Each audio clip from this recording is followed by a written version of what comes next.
open borders, shameful abandonment, disregard for human life, the prospect of more mandates and lockdowns, and the list goes on.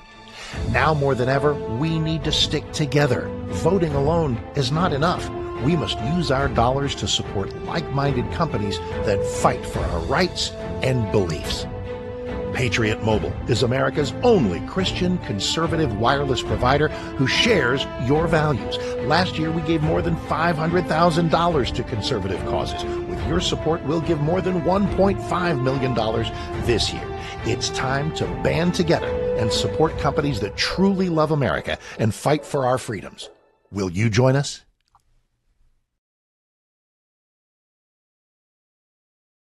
Radio, covering the latest state and local issues with Tom Fallbush, Bob Scott, and Jim Waters.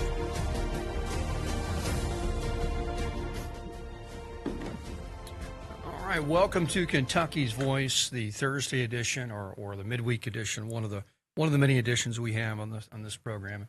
We're glad you're joining us today. I'm your host today, Tom Fallbush, and we have, of course, Debbie Robbins and Bob Scott, the dynamic trio here that covers all things news and politics in Kentucky and in your hometown, Louisville, Kentucky, because, we're all based out of Louisville. So this show primarily runs in Louisville, Kentucky, both on WGTK 970 and also WBNA Channel 21. So we do cover, predominantly more Louisville issues than, say, Mayfield, Kentucky, which is, Mayfield, Kentucky is important too. Okay. This is Kentucky's Voice, and we love this whole state, and we're going to focus on everything. But sometimes we talk about Louisville issues. And so today we're going to cover a few things like there's issues in the Highlands of public safety.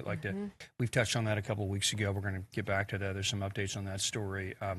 But we also like to cover national issues and especially how they impact our state. And so tonight there's going to be a pretty well-publicized speech by the president from the Oval Office, I believe. And so, and it's going to be probably about election integrity and maybe some issues related to the 2020 election, that things that they found out. And from what I've heard, Bob and Debbie, it's going to be pretty well vetted. It's going to be, he's going to basically present some evidence that, listen, here's what exactly happened. Right. Here's the foreign actors that participated. Here's the FBI right behind me. Here's the CIA on another shoulder. They all verify this. This all really happened. And so now we need to just, embrace that as a country and figure out how to prevent that. Because I would think all parties would be interested. Because if you're a Democrat, you might have some foreign government that really wants the Republicans in there. And so they could log in and cheat for the Republicans, because that's what, listen, Hillary was claiming that. Back in 2016, she was claiming that it was foreign interference. Right. She was doing the same thing that Trump was saying. So both sides she was setting up the lie for us. Yes, exactly. That's right. Russia. What was the whole Russia thing? Right. It was foreign collusion. And so, but now we have proof of it, but it looks like on the behalf of the Democrats. And so, anyway, we've got 2 minutes in this segment, Bob, but what are your thoughts on this? What do you think? Well, first of all, my biggest thought is, I think anybody with a scintilla of a brain knows that some kind of corruption happened in 2020. Absolutely. I mean, again, unless you're just a completely biased partisan, from the hiding of and closing of offices due to water breaks down in Georgia, that happened so that they could muster up the votes that they needed to get to give Biden that state. To pick a blue state. Yeah, mail-in ballots, ballot there harvesting. was cheating that happened. Yeah. So I don't think anybody's shocked about that. And I agree with you, Tom. I'm glad you said it. If the shoe is on the other foot, how would we feel about that, and how would they feel about that? So, I think we all. I know everybody. That's on this broadcast right now, we're all in agreement. We just want a clean election. That's right. And that's what Americans want is a clean election where we know that the will of the people is in fact being carried out, and not some foreign government or particular leftist interest. That's well, and also, Bob, I want justice. I want accountability because there are people, Tom, that are very responsible for this. This is not a secret. That's right. There are people that really, really spent a lot of time and money and effort to make this happen. And I don't care if it's been 6 years. People that say, oh, forget it. No. When, people have harmed others in this world and in this life, to me, there's no time limit on being able to get justice. One way or another, God's going to have the justice. That's right. But it would be really nice if we could see it from our viewpoint and to be able to show our children, right from wrong. But we really want to hear from people too today, Tom, right? Yeah, that's right. Yeah, 5710970. What do you think Trump's going to talk about tonight? And what do you think about just the validity of election fraud? Is it something that really happened in 2020? I mean, on umpteen different levels, from corrupt social media companies to ballot harvesting to voting machines to you name it, we had issues. We'll be right back.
Kentucky's Voice Radio, online at kyvoice.org.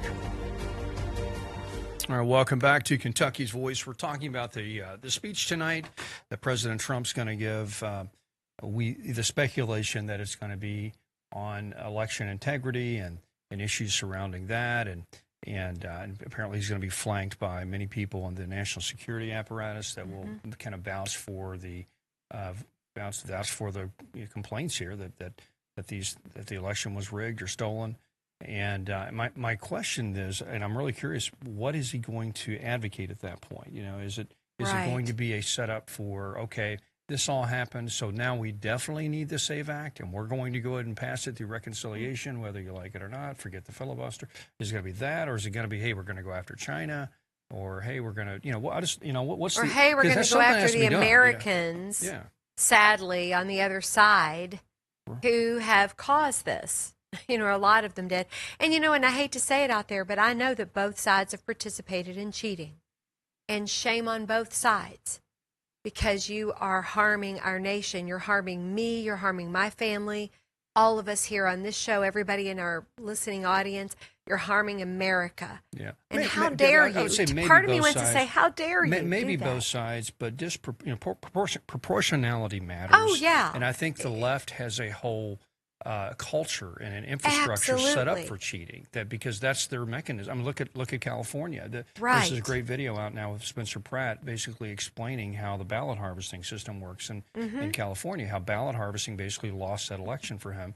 And so that's just one, problem of many problems. But if you look at Dinesh D'Souza, remember Dinesh D'Souza, his movie 2,000 Mules? That's right, 2,000 Mules. He showed us exactly how it happens. All these NGOs. I mean, Bob, all these NGOs out there that are really spun up for this. And Bob, at the end of the day, if you are somebody on the left and you really believe the country's at stake and that we're about to vote in Mussolini, right? Or we're about to vote in Hitler, or some sort of, Trump's a fascist. Well, if you really believe that, then you do things like cheat.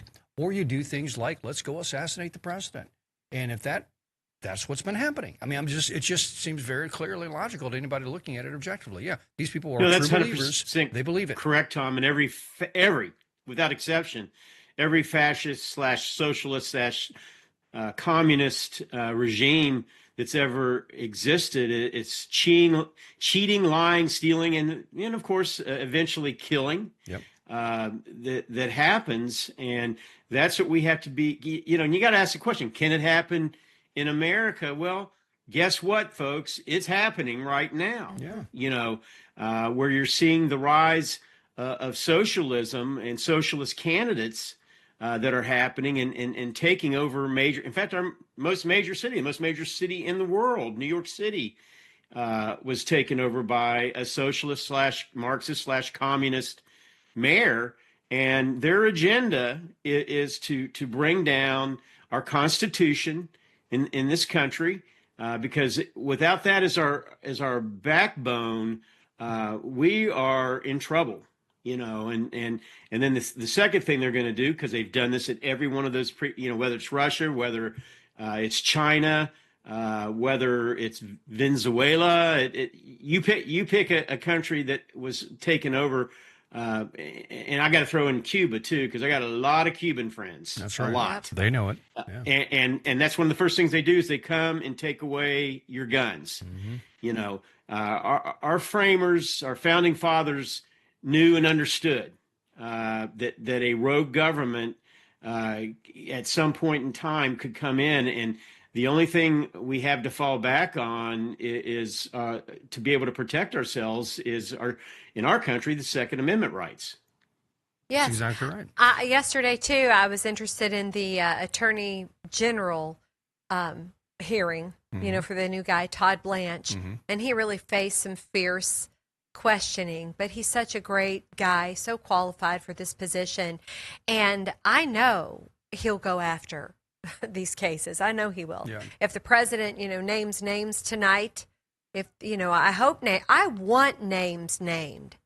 How about you all? 502-571-0970. Absolutely. Yeah. I want names named. There has to be enough proof and enough evidence and enough, information after 6 years for us to know some names. That's right. Yeah, there's got to be people that are arrested and thrown in jail for this, and if there's evidence of it, then there's evidence of the people behind it, and so there's got to be some prosecutions here. I know. I don't mean to interrupt, but I just want to say, as a mom during that COVID era, my son was barely a freshman in high school. I will never forgive the crazy people, including the governor of this state. Yeah. For what he did to our children, for the school board that we begged them. Now, my son was in a private school, but I went on behalf of all the other parents in this county whose kids are in public school, because I graduated from public school here when it was good. And I begged them, remove masks, get kids back in class. Right. Teachers did not want to come to class. The world turned upside down. People were insane. Absolute, the vaccine, all I can think about is everything that happened in 2020 that, led up to this insanity. It was a plan. It was a plot. Yeah. And I want it revealed, and I want people to be accountable. And it's never too late, because that profoundly affected so many children. And they're still dealing with it today. Still dealing with it, yeah. My kid's a wonderful kid, but we didn't get to do a lot of the things with our child, Tom. That's we right. wanted to do during those there's a lot of psychological impacts of that that whole episode. But one positive thing that I've seen in my own family is my young nephews came out of that being very suspicious of government. Yes. Very suspicious of the authorities that say you need to be doing that. You need to be doing this. You got to do this. They figured it out real fast. It's like, what? We're doing this, and nobody's. You can walk into the restaurant without a mask, but as soon as you sit down, you got to put the mask on. It's just insane. Stupid stuff that was just like, so it was just clear that they, all that generation is very red pilled, as they say. Right. Very woken up to the excesses of really communism. Bob wanted to mention you were talking about the communists, how they treat elections, and I think Stalin had this great quote. He's something like, "It doesn't matter who votes. It matters who counts the votes," and that's, I think that's an actual direct quote from Joseph Stalin. So, wow. And that's that's kind of the leftist motif. It's not about justice. It's not about equal voices for all. It's all about power. We're more noble of a human being because we're left wing and we view the world in a moral framework better than you. So by right we should be given power to control society, and because we're better than you, and so it doesn't matter about your vote. You're just misguided. We're enlightened. We're the holy elite. We're the that can run the country, and they really believe that. And so elections. What are elections? We just need power. So let's cheat.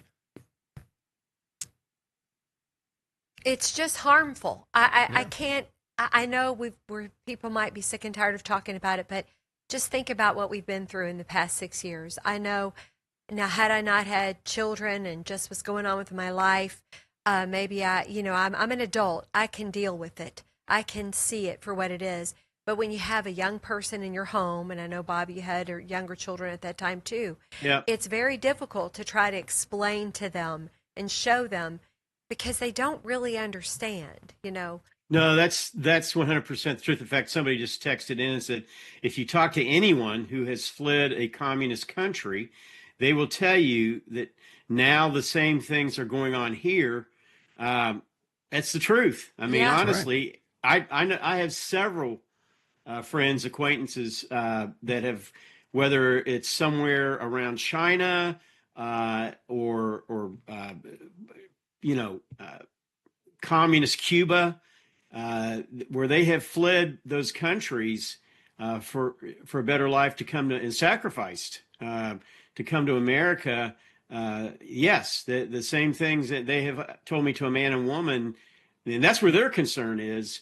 That we're seeing a lot of the game plan, Tom, you were talking about it, that's being initiated here, and putting that into play. And of course, you're seeing really strange alliances happening between Islamists and the far left, radicals and the socialists, Marxists. What those on the far left and even Islamists to the same extent, if the totalitarians take control, guess what? You're going to be the first to go. Mm-hmm. They're going to clean you out because, again, guess what? They've done that in every scenario, every situation that they've been involved with. I had a chance recently. Went on vacation, and there was a fellow in our group. He is from Cuba, and he fled there. In fact, I hope to have him on one of our shows here in the near future. And he fled when he was like 14, 15 years old. Mm-hmm. And he said that this is what they do, and make no bones about it. That same playbook game plan is now trying to be implemented in our country today. That's why education is so important.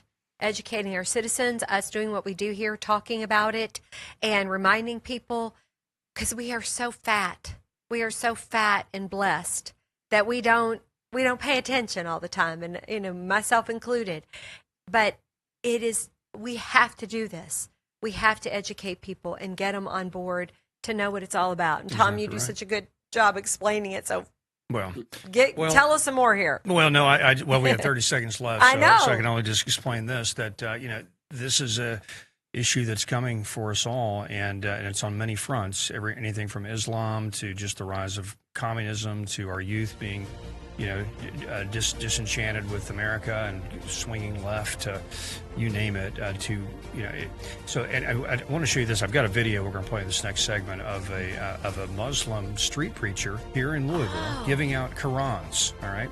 Yes, right here in Louisville. So, folks, it's here. It's here in Louisville. If you've driven through Barstown Road in the Butchell area near the old Showcase Cinemas, if you know where that was, just look at all the businesses around that area.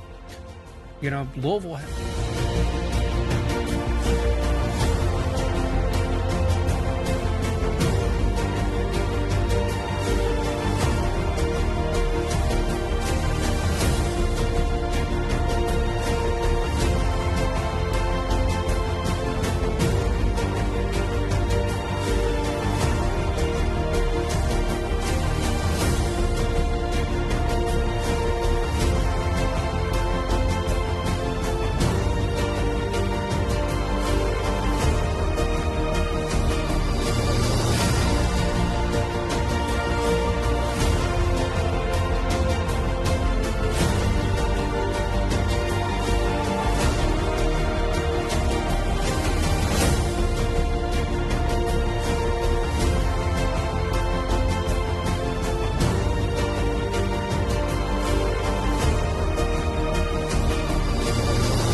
before I bring it up. Now, back to Kentucky's Voice Radio, online at kyvoice.org. All right, welcome back to Kentucky's Voice. We're going to cover some more locally oriented issues now. Of course, last segment was about the speech tonight. So I think it's, 9 o'clock from the Oval Office with Trump. So it's going to be interesting. It's going to be dealing with election fraud and some evidence. Finally, some evidence on this. Let's hope we get the truth and some things are done. But, and we brought up, communism and Islam and all this. And I was going out in the last segment saying, hey, if you don't believe that this is not impacting your city and where you live, I'd challenge you to drive up and down Bardstown Road, anywhere from, say, like right in front of Bill Collins Ford all the way down to, say, the Watterson, and just look at the businesses there, and especially go through Butyl, like the old Butyl bypass right there. And just, it's, I'm about to say about, good 25% of the businesses have Arabic names, Arabic writing, and it's just because that's an area where a lot of refugees have been settled in Louisville. Thank you, Catholic Charities, right? Thank you, all these NGOs that are paid by your tax dollars to bring these people here, right? So remember that you're paying to be basically pushed out of your city, because that's what's happening. People are like, this is kind of crazy. I don't recognize my neighborhood. I grew up right here. I used to go to Southeast Christian right here on Hikes Lane, and now the whole neighborhood is Muslim. What's going on? So they're gone. So they're going out to Bullitt County or Shelby County or whatever. So you're paying for your displacement. And we never get the answers to questions that we have. That's right. How did this happen? Why? How did this happen? Why is it happening? And I mean, why are these people? Why do they have driver's license? Why do they get benefits? It's just crazy. And why does this benefit us? Why does it benefit us to have a whole Muslim population just plopped in the middle of Louisville, in the middle of heart of America? And if you don't believe this is a real thing, I'm going to play this video real quick. This is in downtown Louisville, a Muslim street preacher handing out Qurans. Oh, yes. Free English copy of the Quran. Oh, what is this? This is the Quran. This is the last and final revelation sent by the Prophet that was prophesied in John 14 to be sent by Jesus. Wow, and how much are you guys charging for these? A smile. If you can just smile for me, you can just take it. How nice. Thank you, brother. Of course, no problem. Have a good day. Oh, so nice. We'll conquer you with a smile. So, it's just, it's here, folks. And so John 14:6. Yeah, they Islam's a cult of Judaism and Christianity, basically. Yes. So they always, point back to the Bible as some sort of, validation of who they are. But if you know anything about Islam, it's just a cult. It's just like if there was a Muhammad, which is real questionable now, because a lot of scholarship that claims that he doesn't even exist, and it's just a made up thing in the Middle Ages. But if he did exist, it was basically just he was just cobbling together a bunch of Gnostic Christian teachings mixed with his own Arabic, cultural, tribal religion, and came up with this whole thing. And so anyway, but it's happening here in Louisville, and it's happening in every major city, because we have just unchecked immigration, both legal and illegal, and it's just overwhelming our sense and ability to assimilate people. And here's the thing, Debbie and Bob, and here's my opinion on this. If I see a Muslim or someone from a Muslim area, right, that comes to America and insists on wearing the hijab, they insist on wearing clothing that from the culture that they represent, that tells me something about their mindset. They're here not to necessarily be part of us, be one of us. They're not necessarily here thinking, I just love America. I love everything about them because, oh my gosh, American ideals are just wonderful and they're better than where I came from. And so I'm going to blend in to be part of these people because I love it. That's not what they're saying when they're wearing a hijab, walking around the grocery store. They're saying, I'm just here because it's a little economically beneficial, but I'm still going to be this Muslim, and I kind of just I want to distance myself from all these crazy Americans. So you're basically here colonizing us, not assimilating with us. Mm-hmm. And it breaks down our society. And we don't have any recourse at this moment unless we demand justice and we demand that people that are here illegally be removed. And I know that's what the president wants. I know that that's what the majority of Americans really do want. I know we want violent criminals out of here also. But come on, citizens, if you travel anywhere outside of this country, I behoove you to tell me a nation that's just going to let you slide on in and hang around and stay. They're not. They do not. It is nowhere near the ridiculousness that we allow here. Yeah. I mean, well, maybe in England. Yeah, well, exactly right. But, yeah, you know, exactly. we came Western from them. countries, But we're learning it's a just, lesson. Yeah. I don't understand it. Yeah, I don't understand either. And a lot of it comes from this Hart-Celler Act back in the 1960s. Bob, you probably have heard about that. There was an immigration act passed. Oh, I got to go back to Bob here. I'm running technical services as well as the show today to get Bob up on the screen. So Yeah, I'm sure Bob's got some thoughts on Bob, this. back in the 60s, there was this bill passed called the Hart-Celler Act, which basically turned on the immigration tap again, because we had it shut off for like 30, 40 years from the 20s up to the 60s. That's right. And they just turned it on again. And they said, okay, we're going to let, not only are we going to just let immigration in, we're going to focus on immigration from non-European countries, from the third world, basically. And because maybe, I don't know, maybe there's a reaction to World War II and the Holocaust and all those. Maybe there's who knows what the reason was, but the end result is the third world is basically flooded into the country. And like I said, not everybody's bad that's in the third world, but it's a reason it's the third world. And it's not the first world, right? Yeah. It's because of the culture in the third world. And so now we're bringing that culture into our world. So anyway, thoughts? No, that's right, Tom. And we are seeing right now. In fact, I've got a video that I'm hoping I had just literally sent it over to our show director today that I'd like to play. Maybe we can get it in the next segment. But it's two people that I have a huge amount of respect for. Sarah Adams, former CIA officer, intelligence officer. The lady knows her stuff, as well as a guy named Patrick Bet-David. Again, another just two great voices on conservatism, and who very much speak up for America. And this video they were talking about, and this really ties in what we're talking about today.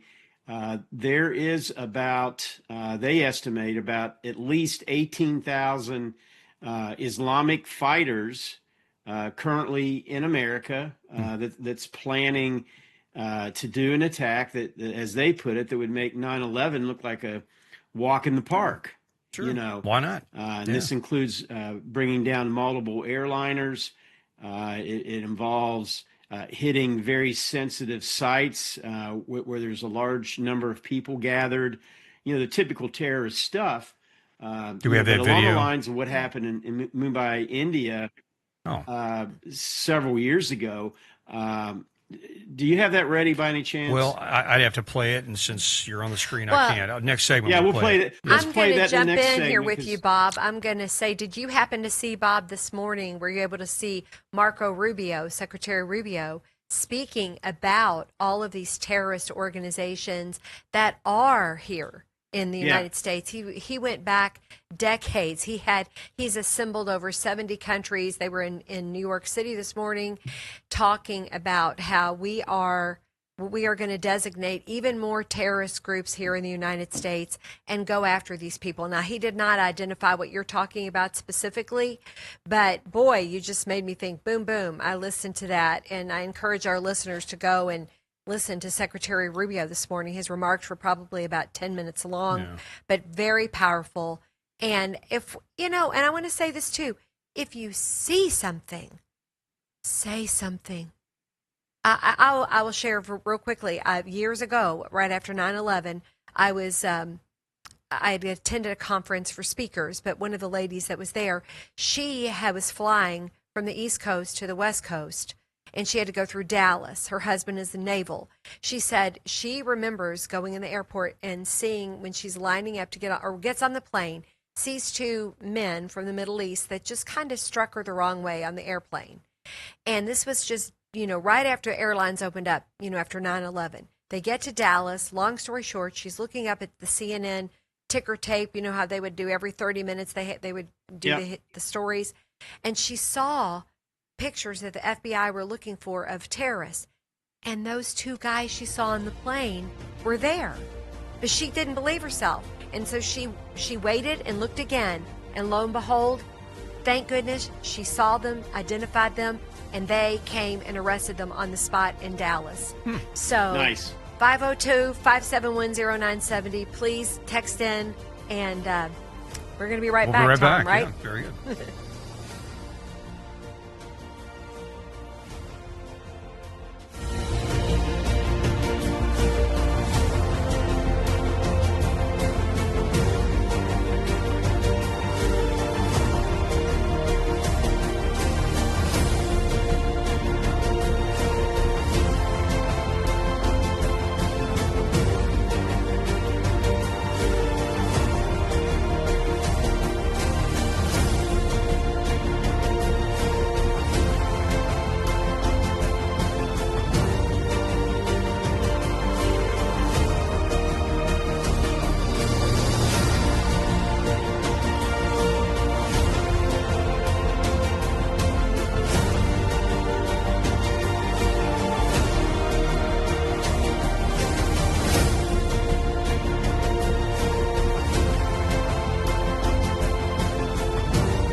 Now, back to Kentucky's Voice Radio, online at kyvoice.org. Okay.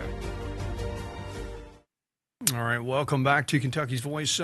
We're just kind of riffing on different topics today, but it's all related to, one of our favorite topics, which is immigration, and Yes. and just the threat that it I want my country back. yeah, exactly right, and the threat that it's causing to our public safety, to our just sense of community, just to societal breakdown. And of course, one of the topics that we cover a lot is the Islamic impact of what it's having in America and different cities, and here in Louisville, and so we've covered that quite a bit today. And there is a video that Bob referred to that I'm going to try to play here if I can, see if the audio works. But it's from Instagram. Instagram's always wonky on my computer, but we'll give that a shot.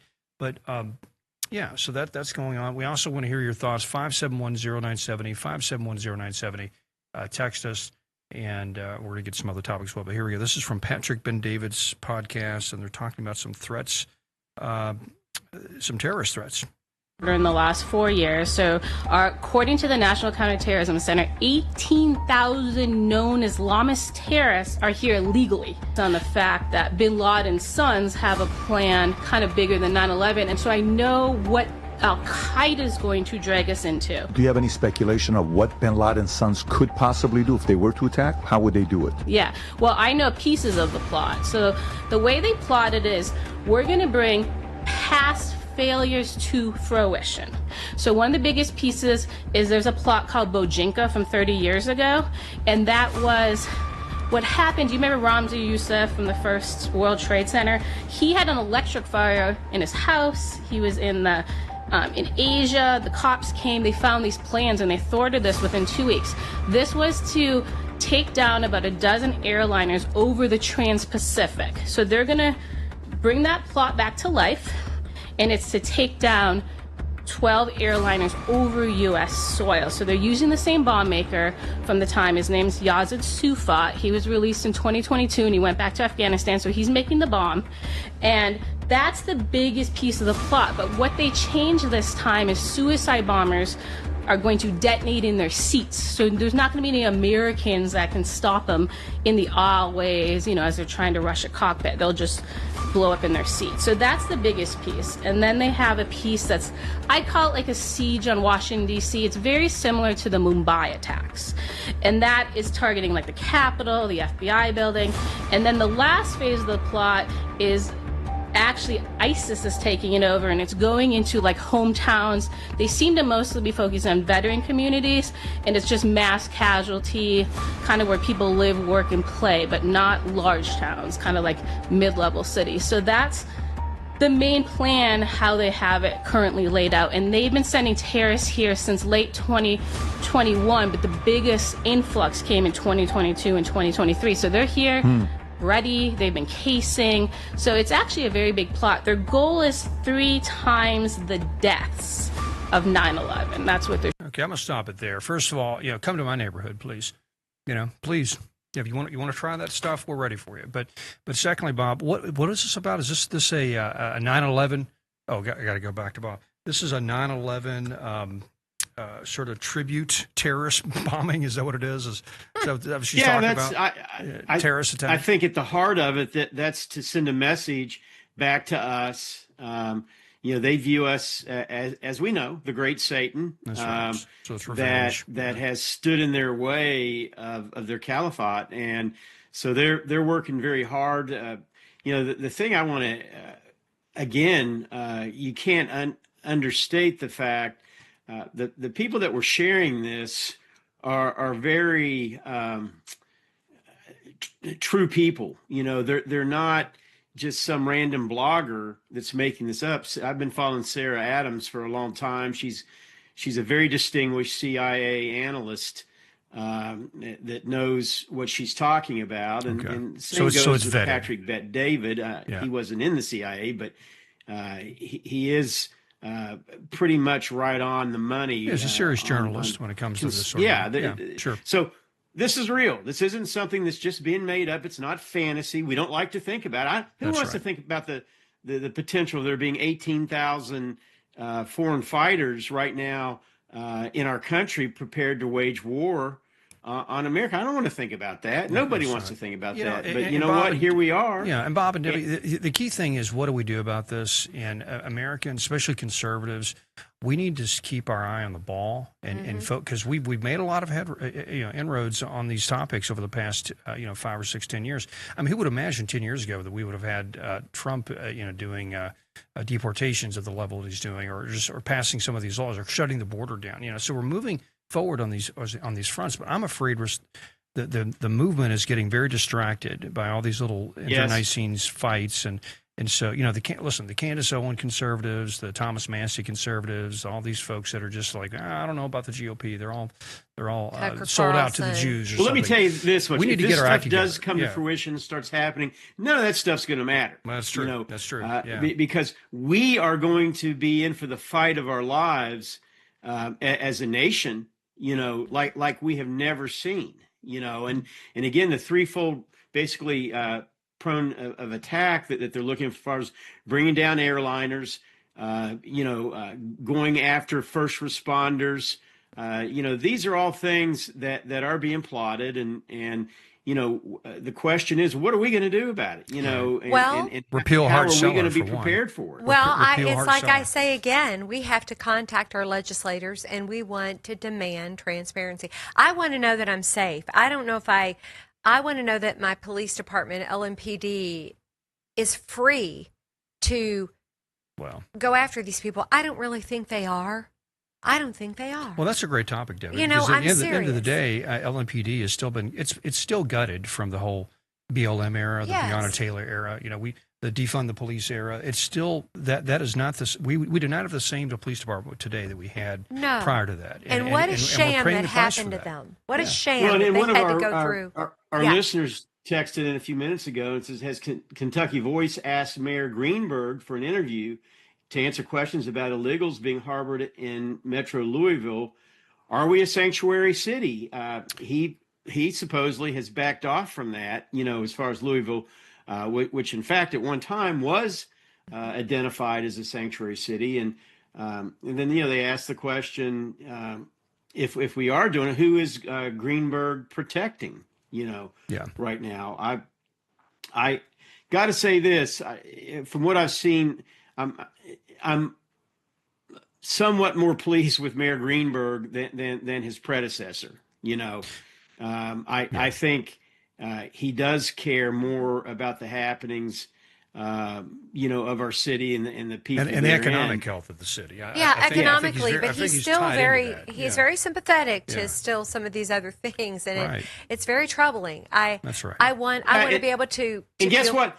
Again, Yeah. this should not be a Democrat, Republican, Oh. or left versus right thing. This should be a common sense Public thing safety. Totally, Yeah. that totally. we all need to be concerned about. That's right. That's And right. I do want to say this, like Tom did, to give the terrorists a little warning here. If you're listening to our wonderful show, I want to give kudos to Sean Duffy, our Secretary of Transportation. He has taken all of the money that he was granted a year ago, and they have almost, he said, within 18 months, our entire airline system will be totally revamped, totally up to date. They've really gone great lengths already to get, everything more modernized so that we're safer in the air. Because I want to say, how would these people get on airplanes with bombs on their body? I mean, you have to go through security, so it would have to be something really, really slick. I'll say this, Debbie, to you know. answer that question. I'm not any bomb expert, but I know that they're constantly working to perfect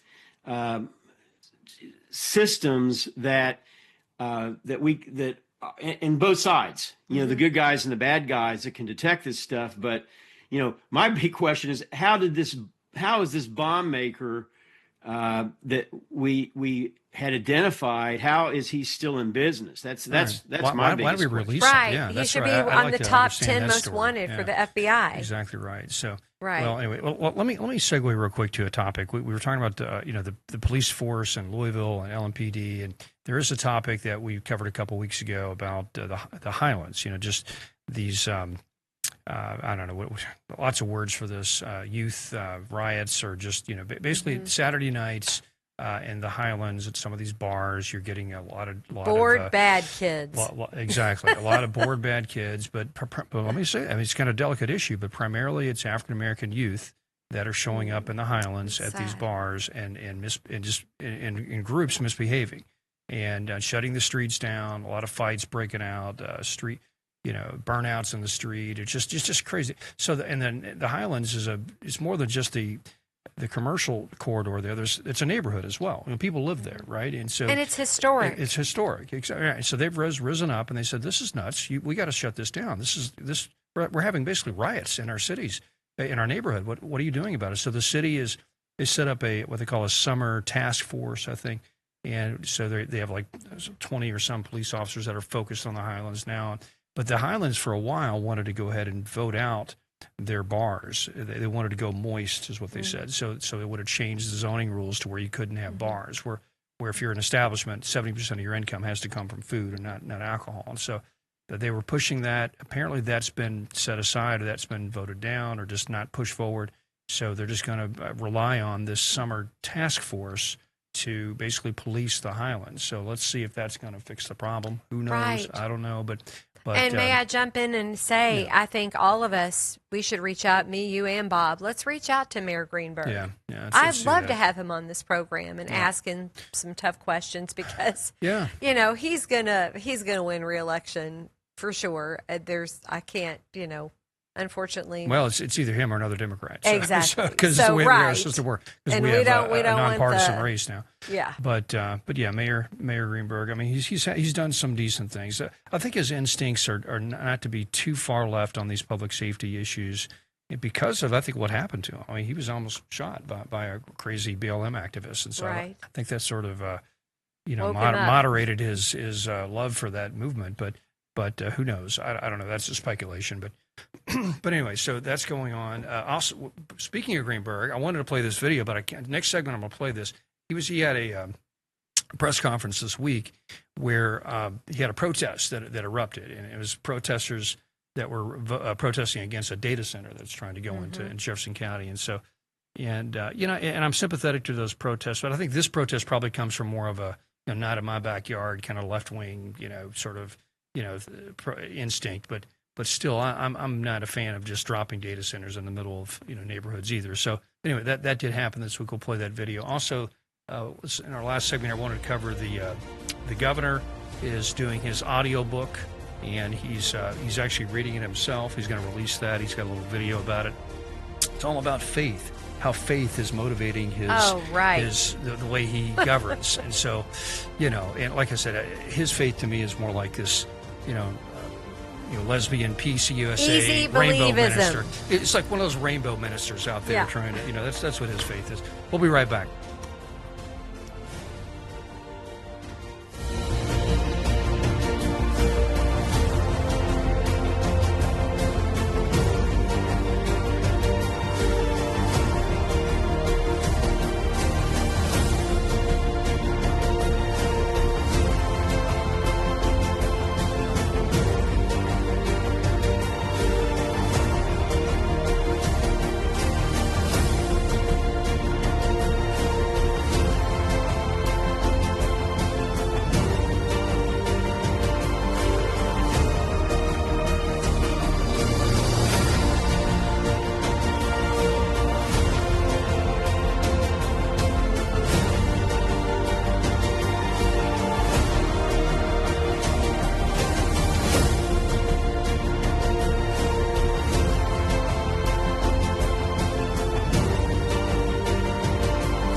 Back to Kentucky's Voice Radio, online at kyvoice.org.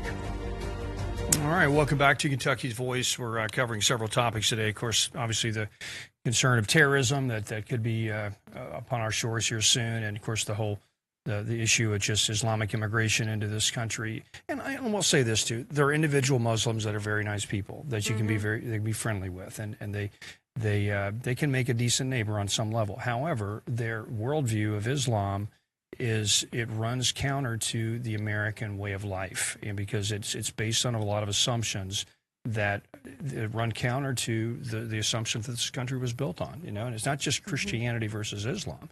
It's just because Islam is beyond just a religion; it's a political system as well. It's a justice system as well. And if you're going to be a real adherent to Islam, a real true believer, then you want to bring Sharia law to America.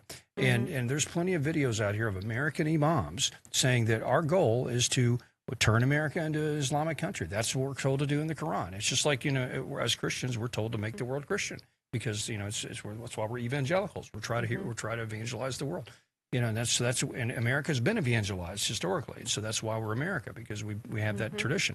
But if you evangelize to the Islamic tradition, then it's not America anymore. It's something else. It looks more like Saudi Arabia or some sort of caliphate. And so there we go. It's just it's just hard. It's tough. These are tough things because America, we're so nice of a people. We're so generous and we want to help people and think the best of people, but there are realities that cultures are not the same. Not all cultures are the same, and there's outgrowth and problems from cultures. If you let them run their course, there's problems, and we're going to. So we got to be realistic. We got to grow up. Quit being so. You were bringing up before the break, and I know you're going to introduce it. Yeah. The governor has a book out, and it's about his quote faith. Yeah. And we were saying it. Americans are too nice, and sometimes we just don't. It bothers people to come down on a situation, come down on either side, or say yes, let your yes be yes and your no be no, which the Bible tells us to do, or to just be very black and white. A lot of people are like, but that's a gray issue. I find very few things in this life gray. Right. Now that doesn't mean that I hate those that are doing things that that are sinful, but I want to bring people back to goodness and morality, and mixing in these cultures that do not mix with that, who do not believe that, is very dangerous. That's right. And having a governor that has just watered down morality, and yet on the other hand, he's a guy that was arresting people during COVID for going to church. Yeah. But yet he would keep the bars open. Speaking of that, let's play his little video here of his announcement that he's doing his own audiobook. He's actually reading his own audiobook. So here's our wonderful King Andy. Hey everyone, it's Andy, and today I'm in the studio recording the audiobook version of Go and Do Likewise, available for pre-order wherever you order your audiobooks. This is a book about reclaiming faith as a force for good in public life and pushing back against Donald Trump and others that use it as a tool for cruelty and division. It's an important book where I share challenges that I've faced as governor or in my life and how faith has helped me overcome and ultimately heal a state and our people. I look forward to reading this book to you. It's in my own voice, so go order it now. Let me say this. I have some inside information on this because I have a close friend of mine who's a friend of his. And this person, I won't say his name, but he's a minister, and he's ministered to the governor on a personal level. And now he's a conservative minister, right? And so and he's basically said, listen, he has a sensitivity to things spiritual, and so I think the governor has had some sort of spiritual awakening on some level over the past few years, and I think he's wrestling with that. I think if you come from a church world, I think you can use the terminology the Lord is working on him. And so I think there's some truth to that. However, I think the outgrowth of that, according to this, has been to apparently there is a spiritual reality to life, and I'm kind of moved by that. But I'm going to line that up with more left-wing religious thinking, which is very popular, in certain circles. So in other words, because there is this, left-right continuum within the Christian world. You have your conservative Southern Baptist, and you have your lesbian rainbow pastor at PCUSA, Presbyterian church down the street with a rainbow flag. So he's lining up more of that side. It's like, okay, I can be faithful as a Christian, but I can also celebrate LGBT lifestyles because it's being nice to these people, and we're supposed to be nice as Christians, right? Ignoring what the Bible says about you got to live a holy life, and so I think that's what's going on with him, and it's here's what I'm concerned about, Bob and Debbie, is it does have an appeal to a swing vote in America, which is the suburban middle-class woman. They like this sort of instinct, and they will vote for somebody that seems like the nice guy, and who hits certain buttons on these certain issues. And so I really feel like he's going to be on the national ticket, probably as the vice president. It's probably like Newsom, Newsom Bashir or something like that. But because of this, and so anyway, that's just where I'm at. But at the end of the day, I'll say the last thing. I'll let you guys jump in on this. His religion is toxic. It's a toxic empathy. It's a toxic religion. He's supporting things in the name of empathy and niceness that are really harmful to the people that participate in that stuff, and not just LGBT and everything else. And so it's really an evil thing at the end of the day. So, Bob, Debbie, what do you thought? Bob, what do you think? That's right. Andy has. I'll do it. Yep, full screen for Bob. There we go. Okay, Bob. Bob, keep talking, Bob. Yeah, no, Andy has been anything but he's not a moderate. That I'll say very quickly. He's has been the most liberal, or certainly one of the top 2 or 3 liberal governors in our country, from attempting to force masking up of the populace to shutting down churches, in the midst of the pandemic. And, as far as wanting allowing children's body parts to be potentially lopped off. That's right. What's Christian about that, Bob? Can you tell me I'm trying to figure that out. How about what's Christian about having nothing Christian about that, Tom? A drag queen dancing in front of your kids. That's not very. Is it Christian? Would Christ like that? No, it's so distressing, and I forget the author of the book of Easy Believism. He has a little book. His book is very powerful, but I mean, it describes those people that want the easy believism where you don't have consequences. There are consequences to sin. It absolutely, we have to have a nation of a moral, we have to have a moral pinning, a moral background, a moral foundation. And that's what's so wrong with government. Look at the guy in Texas, Tallarico, who believes thing. there's 6 genders. Yeah. But does anybody ever ask these people, what are the 6 genders? Or, hey, Governor Beshear, why did you let bars be open, but you would not let people go to church? Right. I want an explanation. Yeah. I mean, dig deep. You can't just let these people just give us a fly-by-night answer. It doesn't make any sense. And I really pray, I know you're right, Tom. He probably has an opportunity to be on that national ticket. But I really hope and pray that we will have the courage to absolutely dispel his hypocrisy. Exactly. And point out that this man is not up to the task in any stretch of the imagination to be a leader. And he did not heal Kentucky. That's Sorry, right. Governor Beshear. Right. You did not heal Kentucky. That's right. You've made it worse, and it's very frustrating. Well, yeah, and the state legislators I know said he's been one of the worst governors that they've ever had to work with. Well, try to work with. I should rephrase that. He sues them all the time. He won't meet with them, and it's like they don't exist. And gee, that's not coming together, like That's he right. likes to talk about, when he puts on his sweater and, gets on TV as he did during the pandemic. That's not who he is. Big surprise. All he likes to do is show up and hug people after tornadoes hit. That's what he does. That's his idea of healing the state, is showing up and being a hero after disasters.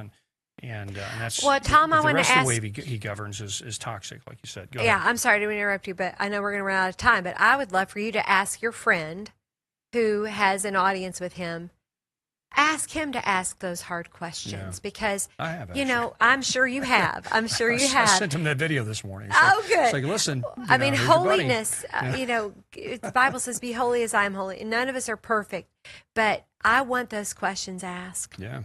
Yeah. It's, there's this whole social justice Christianity stuff. It's I keep using the word toxic because there's a great book on the topic called Toxic Empathy, and it's written by a lady social media influencer, Allie Beth Stuckey, and it's a great, it's basically how it appeals to the natural empathy that a lot of women have, because it targets women primarily, because women have this natural sense of empathy, and it's wired into them. Thank God they have it. It helps with the rearing of children and everything else. If it was up to men to raise children, I don't know if half of them would survive. We just don't care as much. We do, but it's like, let them run around the room. Oh, let them beat their head. Who cares? And I was like, don't do that. So, but that can be triggered to bad things, such as thinking of the poor, begotten, beat upon, same-sex person with same-sex attractions that are into the school. The empathy goes out to that young man and or that trans person that's getting picked on. Or the immigrant illegal immigrant that's it's downtrodden. It has a debit card and a bank account and name it. They have everything. These issues, I'm not going to feel sorry. Health care. Yeah, there's been manipulation to try to get people to sympathize with that based on empathy, and it's tragic. Anyway, that's the governor. That's who he is. Oh yeah, let's go to our people. Mr. Producer says we need to promote our people. Our people are the Metro councilmen that are men and women that are running for Metro Council, because Louisville has a chance to change its future. And we've got to flip District 17, District 21. And the good news is Dan Syme, we thought we were going to have to flip his. I just found out a couple of nights ago, the Democrat dropped out. Oh, good. We've got to flip 17, which is the Anchorage, Middletownish area, and Lonnie Joseph, which is the airport area. We're on the radio. Say the names. Okay. Nancy Lynn Walters, District 17. Nancy Lynn Walters, District 17, if you are in the Anchorage area. Lonnie Joseph, District 21. Lonnie Joseph, District 21, by the airport. Okay, got to great. get There we them go. all. That's We it. got, but Yeah, vote, all and of the them. others we need to say their names too because it's a nonpartisan Yeah, ballot, you have and 20 we seconds. will next Okay, time. we'll say But next time. those And two, we're going to have a we show want- with them all here, hopefully in the next few months, right Yes. before the election, because we have a chance to change our city and make it a conservative metro council. And with a moderate mayor, goodness, who knows what we could do with this city. So anyway, Louisville's got some good things coming. We'll be back tomorrow.